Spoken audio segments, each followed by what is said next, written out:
नमस्कार, जेके अपडेट में आपका स्वागत है। मैं हूं साक्षी सबरवाल। जिस तरह से आप सभी जानते हैं कि लोकसभा चुनाव जम्मू कश्मीर में भी जारी हैं और 5वें चरण के तहत बारामूला सीट पर आज मतदान हो रहा है।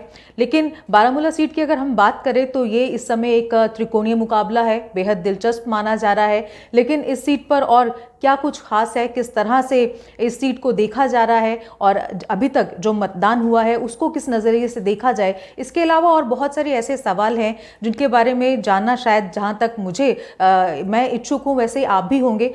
इन बहुत सारे सवालों के जवाब देने के लिए स्टूडियो में इस समय मेरे साथ मौजूद हैं वरिष्ठ पत्रकार सतीश वर्मा जी। सर, कार्यक्रम में आपका स्वागत है।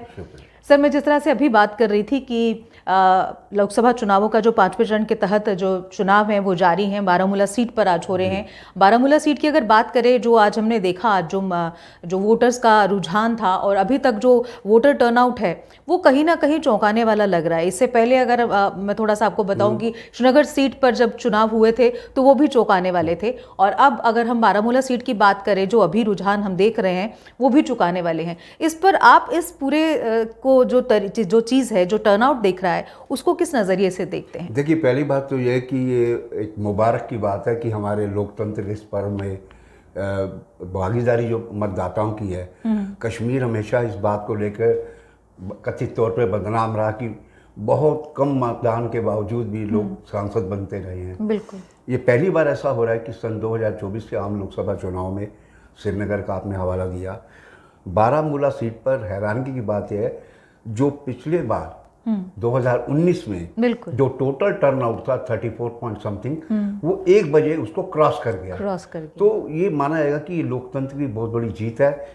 लोग किसी भी मकसद के साथ चुनाव मैदान वोट डालने आए हैं।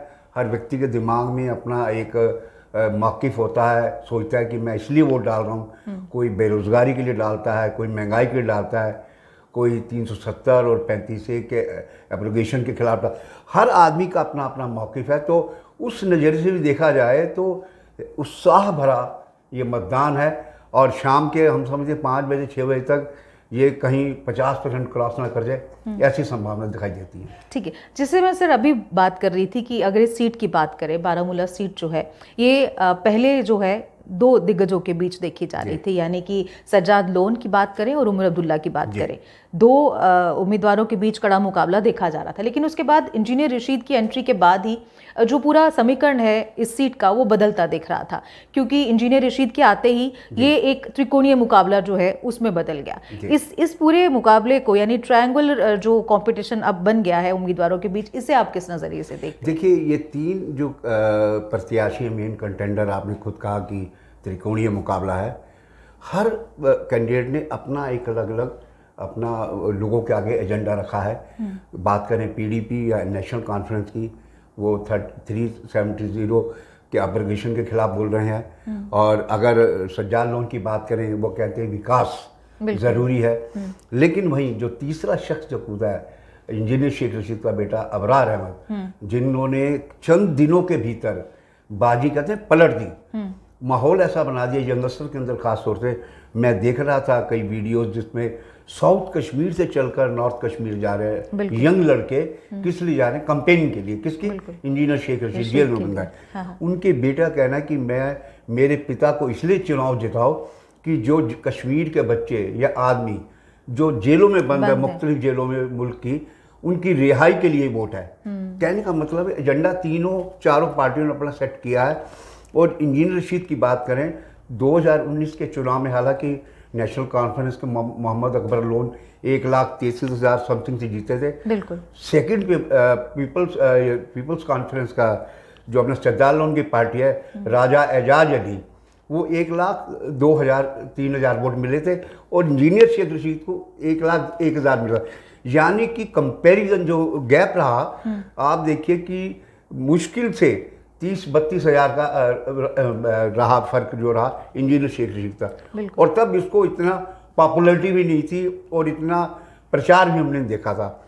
इस बार सोशल मीडिया पर जिस प्रकार का एक कंपेन चला उसके बेटे की तरह, अबरार अहमद और सरार अहमद दोनों बेटे कंपेन में लगे रहे, और लंगेट जो उनकी अपनी होम कॉन्स्टिट्यूंसी असेंबली जहाँ से वो विधायक चुनते रहे, उन इलाके के लोगों ने, नॉर्थ कश्मीर के लोगों ने पूरी तरह ऐसा लगा कि जैसे मानो कि सैलाब सा है। हालांकि अभी ये कह पाना बड़ा मुश्किल है कि ऊँट किस पर बैठेगा, लेकिन हमें लग रहा है अभी शुरू जिस प्रकार के सीन हमें दिख रहे हैं, रुझान दिख रहे हैं, हमें लग रहा है कि उमर अब्दुल्ला जो श्रीनगर की सीट से बारामूला गए वो कहीं ना कहीं फंसते दिखाई दे रहे हैं। सर मैं वही पूछने वाली थी, उमर अब्दुल्ला जहाँ पे श्रीनगर सीट से उम्मीदवार पहले भी रहे हैं और ये कयास थे कि इस बार रहेंगे, लेकिन उन्होंने इस बार बारामूला सीट को चुना और कहीं ना कहीं ये भी माना जा रहा है कि ये चुनाव जीतना अब उमर अब्दुल्ला के लिए भी बेहद जरूरी है, क्योंकि कहीं ना कहीं क्योंकि वो मुख्यमंत्री भी रह चुके हैं, एक स्टेटस जो उनका है और उनकी साख पर अब ये बात है, क्योंकि इससे पहले सज्जाद लोन और उमर अब्दुल्ला को आमने सामने देखा जा रहा था तो पलड़ा कहीं भारी लग रहा था, लेकिन इंजीनियर रशीद के आते ही जो समीकरण बदले वो अब कहीं लगता है कि क्या उमर अब्दुल्ला की साख इससे खतरे में है? आप बिल्कुल ठीक कह रहे हैं। देखिए, साख केवल उमर अब्दुल्ला जो एक्स चीफ मिनिस्टर उन्हीं की नहीं, बल्कि हम समझते हैं दक्षिण कश्मीर की जो रजौरी सीट जुड़ी है वहाँ भी ex chief minister Mehbooba Mufti की साख दाव पर है। ये दोनों, ये माना जाए कि ये बड़े कद्दावर नेता, पुरानी पार्टियां हैं और ये कहा जाए सियासत में एक बड़ी गंस हैं। बिल्कुल। अब महबूबा मुफ्ती पे कॉन्स्टिट्यूंसी में भी मतदान होना 25 तारीख को, लेकिन अगर आज की बात करें उमर अब्दुल्ला, हमें लग रहा है कि उमर अब्दुल्ला ने जो कोट एंड कोट जो पॉलिटिकल खेल खेला साउथ कश्मीर का और वो खुद चले गए नॉर्थ कश्मीर, हमें लगता है कि वो कहीं ना कहीं इस कुचक्र में, जो अपने रचे कुचक्र में, वो कहीं ना कहीं फंसते दिखाई दे रहे हैं। आप देखिए ना, जो पोलिंग की जो परसेंटेज है वो ये दिखाती है कि यंगस्टर्स जो हैं वो भारी तादाद में लाइनों में कतारों में खड़े हैं, बुजुर्ग भी हैं, अधेड़ उम्र के भी, लेकिन यंगस्टर सबसे ज़्यादा हैं। और उनसे दो चार ने पूछने की कोशिश करी, उन चूँकि समझ सकते हैं सहज कि ज़्यादा वो बोलेंगे तो उनके लिए दिक्कत खड़ी होगी, इशारों बहुत कुछ कह रहे हैं कि हमारा जो वोट है वो इंजीनियर शेख रशीद का। इस तरह की लोगों ने खुलकर बातें कही हैं। हम देखें मौजूदा हालात में इंजीनियर शेख रशीद जो पिछले 5 साल में दिल्ली की तिहाड़ जेल में मनी लॉन्ड्रिंग तमाम मामलों में बंद है, लेकिन ये अचंभित करने वाला मामला है कि ये पहला पॉलिटिकल शख्स है जिसके लिए चुनाव में इस प्रकार का माहौल बन गया है कि अब लग रहा है कि तीनों के बीच लड़ाई, हालांकि पीडीपी चौथे पर है, उसका कोई ज़्यादा वजूद नहीं है, लेकिन इसमें एक पेच ये भी है कि आप देखिए, इंटरेस्टिंग पार्ट ये है कि जहां एक तरफ सज्जाद लोन को मुजफ्फर हुसैन बेग जो पीडीपी में रहे वो सपोर्ट कर रहे हैं, उनकी अहलिया, उनकी धर्मपत्नी सफीना बेगम वो भी सपोर्ट कर रही हैं, उसके अलावा जम्मू कश्मीर में पार्टी के अल्ताफ बुखारी, मैं वही पूछने वाली थी कि जिस तरह से ये जो उम्मीदवार हम देख रहे हैं इन पर कहीं ना कहीं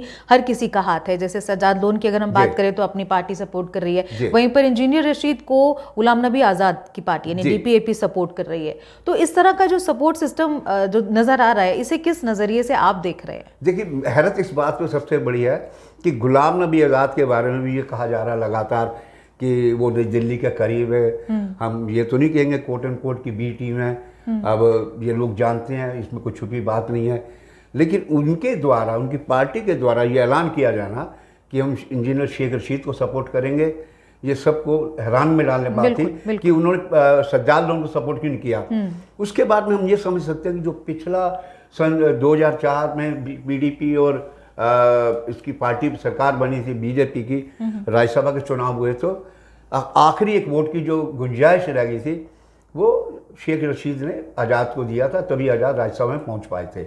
हो सकता है उस एहसान को उतारने के लिए उसको सपोर्ट कर रहे हो, लेकिन हमें ये भी देखना है कि उनके एक ऐसे एमएलए हैं उड़ी से, ताज मोइनुद्दीन, जो पहाड़ी हैं, और चूंकि पहाड़ियों की बड़ी तादाद है इस कॉन्स्टिट्यूंसी में, जैसे ही राजौरी पुंछ में है, तो पहाड़ियों को एक लामबंद करने की कोशिश है कि वोट ना बांटे जाए।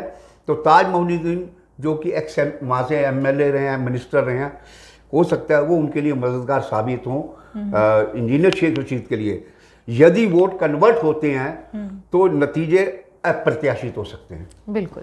अच्छा सर, एक बात और, जिस तरह से हम अभी बात कर रहे थे कि इस बार जो वोटर है उसमें यंगस्टर्स जो हैं बहुत ज़्यादा इन्वॉल्व हैं, हमने बहुत सारे कैंपेनिंग में भी देखा कि यंगस्टर्स बहुत ज़्यादा हैं, जिस तरह से आपने भी कहा कि दूर दूर से जो जितना भी युवा है वो कैंपेन्स में हो रहा है।